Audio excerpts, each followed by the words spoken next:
Peddi cinema ప్రభంజనం ఇప్పట్లో ఆగేలా కనిపించింది. సినిమా మీద మొదటి రోజు నుంచి కొంతమంది నెగిటివ్ ప్రచారం చేస్తూ నెగిటివ్ రివ్యూలు ఇస్తూ అదే పనిగా విద్య, ఉద్యోగం, కళ్యాణం, అనారోగ్యం, విదేశీ ప్రయాణం, అనేక రకాల సమస్యలకి శాంతి పూజ చేసి రక్షలు ఇవ్వబడును. ఓం శ్రీ దుర్గా భవానీ జ్యోతిష్యాలయం. విష ప్రచారం చేసినటువంటి ప్రతి ఒక్కళ్ళని చెప్పుతో కొట్టినటువంటి సమాధానం ప్రేక్షకులు ఇస్తున్నారు. ఏదో ఆయన అభిమానులో లేదంటే ఆయనకి సంబంధించినటువంటి ఫ్యాన్స్ ఎవరో మాట్లాడారంటే అనుకోవచ్చు. బట్ సాధారణ ప్రేక్షకులు థియేటర్కి వెళ్ళి, అది కూడా ముఖ్యంగా మహిళలు, విపరీతంగా ఆకర్షిస్తుంది మహిళలను, పిల్లల్ని.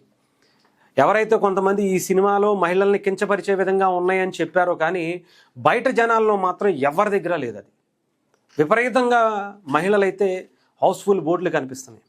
హైదరాబాద్ కావచ్చు, ఉత్తరాంధ్ర కావచ్చు, అనేకమైనటువంటి జిల్లాల్లో, ముఖ్యంగా రూరల్ ఏరియాస్లో విపరీతంగా మహిళలు, చిన్నపిల్లల తాకిడి చాలా ఎక్కువగా ఉందని చెప్పాలి. అంత ఓన్ చేసుకున్నారు రామ్ చరణ్ గారి క్యారెక్టర్ని. వాళ్ళైతే ఏడుస్తున్నటువంటి పరిస్థితి కనిపిస్తుంది. ఆ స్థాయిలో ఈ సినిమా, పెద్ది సినిమా రికార్డుల మీద రికార్డులు, కలెక్షన్ రికార్డులు అయితే ఇప్పటికే సాగుతున్నటువంటి పరిస్థితి కనిపిస్తుంది. అంతేకాదు ఈ సినిమాకి సంబంధించి ఇప్పటికే 330 కోట్ల మార్క్ సునాయాసంగా దాటిపోయింది.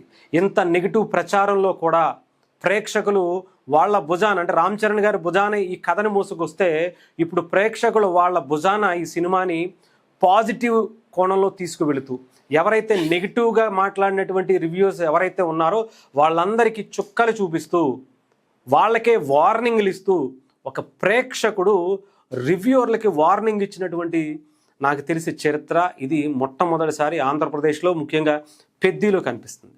ఇంకా హిందీలో అయితే ఇంకా రిపీటెడ్ ఆడియన్స్ పెరుగుతున్నారు. చెప్పాలంటే మన సౌత్ కన్నా నార్త్ నుంచి ఎక్కువగా కలెక్షన్స్ పెరుగుతున్నాయి.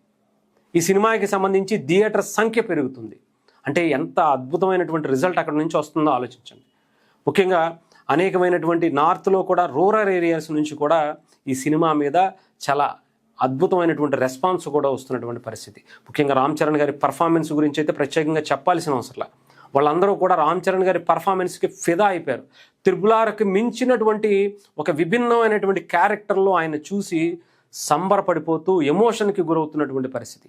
ఈ సినిమాని ఎలా బ్యాడ్ చేసుకుంటున్నాం అని చెప్పి మన తెలుగు వాళ్ళు సిగ్గుతో తలదించుకునేలా కొంతమంది రివ్యూవర్స్ వాళ్ళ నోటిలో మట్టి కొట్టినటువంటి పరిస్థితిగా కనిపిస్తూ ఉంది. ఏదేమైనా కానీ 350 కోట్ల మార్కు సునాయాసంగా చేరిపోవటం, బ్రేక్ ఇన్ అవ్వటం అనేది కూడా ఒక మంచి శుభశకునంగా మనం చూడాలి. ఈ సినిమాకి సంబంధించి ఇంత నెగిటివ్ చేయాలనేటువంటి కుట్రలో భాగంగా, థియేటర్స్ తగ్గించాలనేటువంటి కుట్రతో పాటు అనేకమైనటువంటి కుట్రలను దాటుకుంటూ కంటెంట్ ఉంటే కట్అవుట్ ఏ రకంగా ముందుకు వెళ్తుందనేది ప్రత్యేకించి చెప్పాల్సిన అవసరం అది పెద్ద నిరూపిస్తుందని మరోసారి చూపించవచ్చు.